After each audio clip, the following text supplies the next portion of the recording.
Together with his son, he's working exclusively on producing technical proof of the so-called magical powers of the brain. He's looking for scientists who will help him succeed in his research. All the steel doors are shut tight so that the sensor is virtually sealed in a Faraday cage. The dacha is located in the wilderness near the Finnish border, far away from possible sources of interference. Who really does the healing? Evgeny?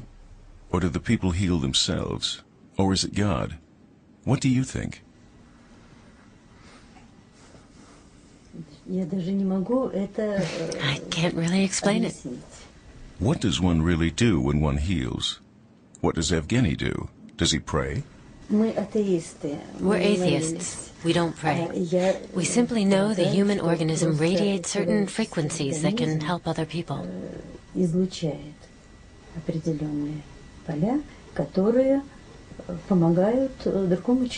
So Evgeny radiates something which helps other people, is that correct? Yes. Now, he registers the exact moment in which he concentrates his thoughts on the sensor in the potato crate. According to physical laws, at this distance, through double steel walls, no impulses should reach the sensor. Evgeny repeats the experiment several times, noting each time the exact moment and length of his thought impulses. He holds his breath and contracts his diaphragm tightly in order to concentrate as intensely as possible. What does he actually radiate when he heals? Does it come automatically? Certain thoughts? Does he meditate? What does he concentrate on? Yes, of course. He concentrates with all his power on the person he's trying to heal. I don't know what he thinks when he does it. His thoughts are certainly not always the same. But it's important for his method that he concentrates as intensely as possible. And that's very strenuous. So you believe in the power of the mind? That one can penetrate another body with the mind and influence it? I don't think it's in the mind. It's different radiations emanating from the human brain. We're just unable to identify and interpret them exactly.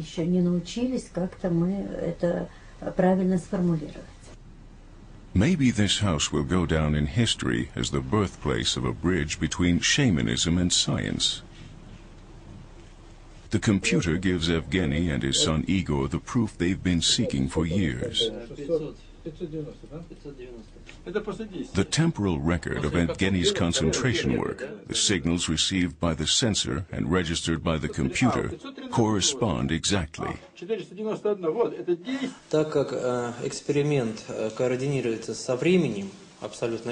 There's no doubt about the experiment. The computer was synchronized with my father's watch and registered impulses at exactly the same moment in which my father produced his energy. We can see here exactly where I gave myself the command to concentrate, then the concentration itself, until I was exhausted and started again. 20 years ago, Evgeny discovered he had a slight tingling in his fingertips when he sensed something he couldn't necessarily see. I want to put him to a test. Can he pinpoint my location through this wall? On behalf of the Russian government, Evgeny flew across Siberia to locate oil and found mineral resources on the map. He revealed the location of ships to the Russian Navy on sea maps after looking at photos. All this can only function if he has a clear idea of what he's looking for. As soon as he finds something, his sensor indicates an increase of his brain activity. Evgeny's son is also developing his senses by using this technical feeling control. Finally, Evgeny locates me through the wall. Every brain has the ability to do these things, he says. One only has to activate it. We call it biolocation. It involves biological frequencies which we not only emit but also receive. Now we're going to see how both our emissions are registered by the computer. If you pay attention to the intervals at which you and I both speak, you'll notice the signal changes. Our feelings and cerebral activities are all involved in the experiment. Because our feelings constantly change, the signal does as well. We place an antenna on the sensor, which is connected to a generator for electromagnetic signals. Our signal has 20 megahertz. The antenna overlaps it now with 400 megahertz. Despite the strength of the artificial signal, our biofield still managed to penetrate. Up to now, we can't explain what kind of radiation it is. We can only see that it's very strong. The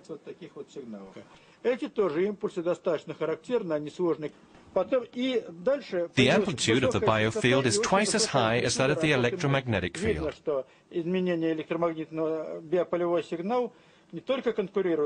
If we knew what creates them, we would construct the appropriate machines. But we'd have to conduct a lot of research to achieve this, something the two of us aren't able to do. If we want to analyze our biofield, we'll have to lengthen the timeline. We mark 1 second. One can't see any real difference in this enlargement. Only when the signal is magnified to 3,000th of a second do we see how the brain works. For 2,000ths of a second, it works on a very high frequency, then drops off for 1,000th of a second before going up again. That's very unusual for common signals. We suspect that when we concentrate strongly, heal, search for something or rejoice, our brain functions at an unusually high frequency, millions of times higher than brain researchers assume. Do you understand what the sensor is measuring? Only partially. How can my father or I explain it when even science and modern physicists can't? We're talking about fundamentally new findings in the area of physics.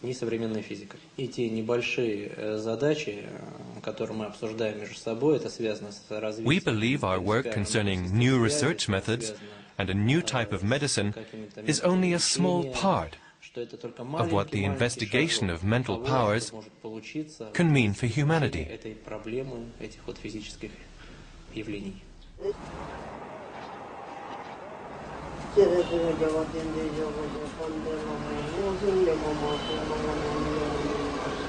Perhaps we can also examine scientifically how it's possible that other beings can speak, influence, or even act inside us. It's an agonizing procedure for Lamo Dolkar every time she relinquishes her own ego to allow another, higher order of being to enter her body. In her case, it is a Tibetan deity named Dorje Yudroma.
In order to receive the deity Dorje Yudroma in her body, Lamo Dolkar prays for forgiveness for her sins and vows to cleanse her thoughts, words and actions of egoism, arrogance and ignorance. She asks her master and the Dalai Lama, as well as the deity of compassion, for help to accommodate the other higher identity. She has to deactivate her own consciousness, which operates according to another set of truths. The consciousness of the deity which now controls her operates on a purely spiritual level and is much more radical and energetic than Lamo Dolkar could ever be herself. Her husband, Tenba, has assisted her for decades while she's in this trance state.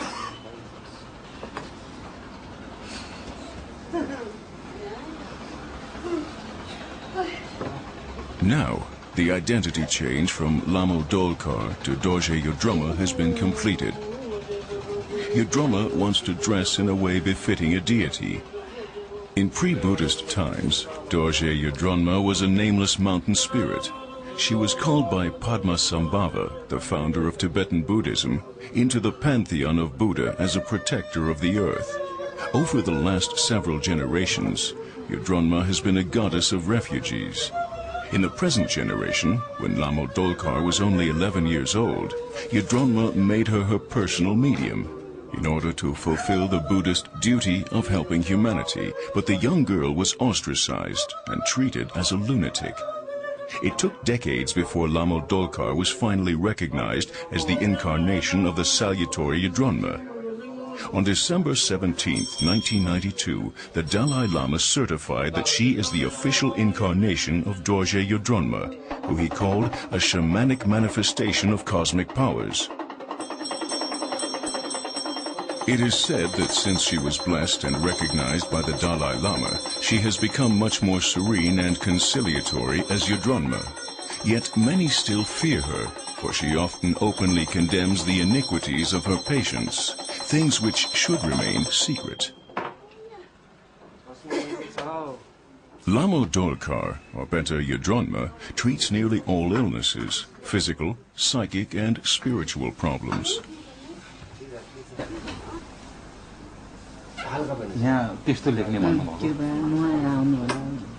What she sucks out, she used to swallow. Now she spits it out and shows it to her patients in order to strengthen their belief and the effect of her treatment.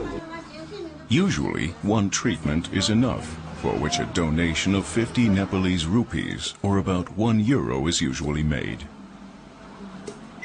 If I'm still preoccupied with my doubts and desire for rational knowledge, I won't find much help or sympathy here. Yudruma isn't known as an enlightened deity. If she senses my arrogant concept of the truth, she might feel offended and actually harm me. I can only be helped if my contradictory attitude doesn't become apparent.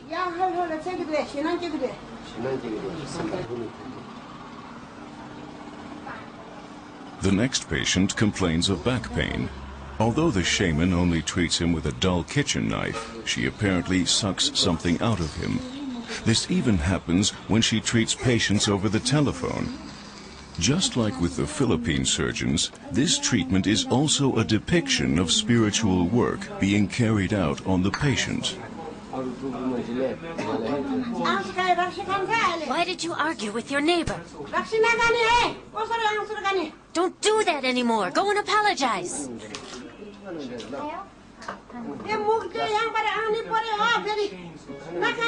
Stop thieving and fighting. Do you understand?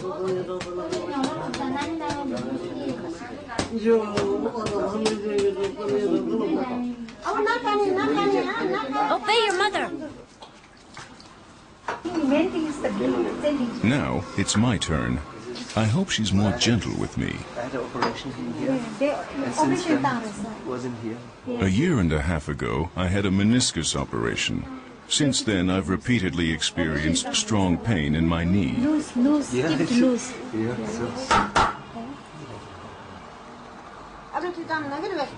Do you have pain? Sometimes, yeah. Since 1.5 years.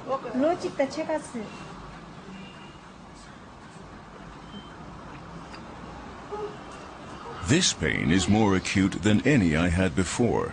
So acute I could scream. Does it have to be this agonizing? Does my consciousness need this much pain to convince it of the efficacy of this treatment? To trigger the necessary mechanisms in my brain so that my knee can heal? Perhaps I need the pain because in a purely spiritual way, like with praying or magnetic healing, my condition doesn't change much.